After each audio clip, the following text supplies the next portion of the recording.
Ito na po sa ating garapon. Lagyan po natin siya ng chicken dyan. Yan. Malaki-laki din po ang quart size na garapon. Pwede po itong pagkain ng 2 katao. Lagyan natin ng chicken dyan. Ayan. At lagyan natin siya ng carrots. At saka celery. Ilagay na rin natin ang kanyang pasta. Ayan. Konting sibuyas lang. Konting green bell peppers. At saka itap natin siya ulit ng chicken. Ganyan lang.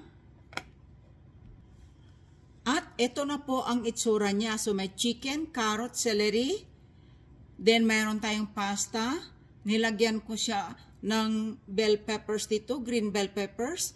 At saka onion. Meron siyang onion dyan. Tapos nilagyan ko siya ng, sinapawan ko siya ng ating diced na chicken.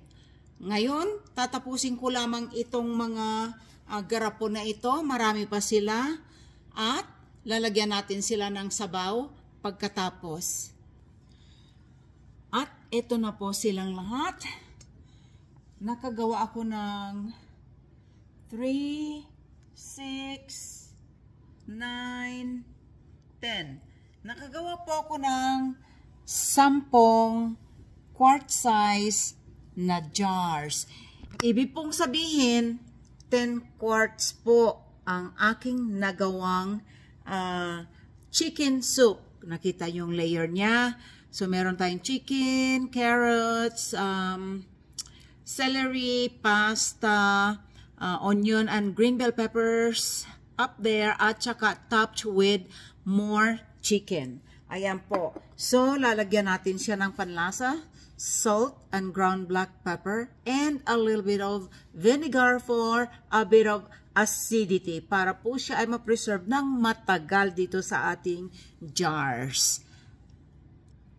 Here we go. Let's add up a teaspoon full of salt in each jar.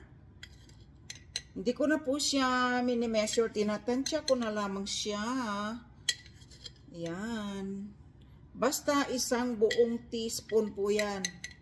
Natatansya ko na lamang ang kanyang dami dahil sa ito ay hindi na madalas ko lang ginagawa, no?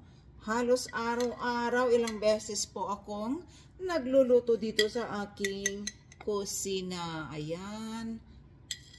Tapos lagyan natin siya ng ground black pepper. Alright?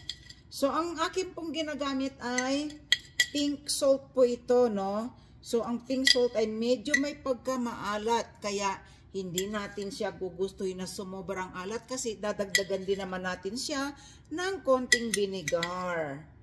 Ayan. Yan. Diba? Tapusin ko lamang ito. Sa pamamagitan ng paglalagay ng ating ground black peppers. And here are the ground black pepper. Just half a teaspoon para naman hindi siya maging maanghang. So, i-season nyo po ang inyong soup, no? Inyong chicken soup the way you want it. Alright? Yan. So, peppers. Ayan.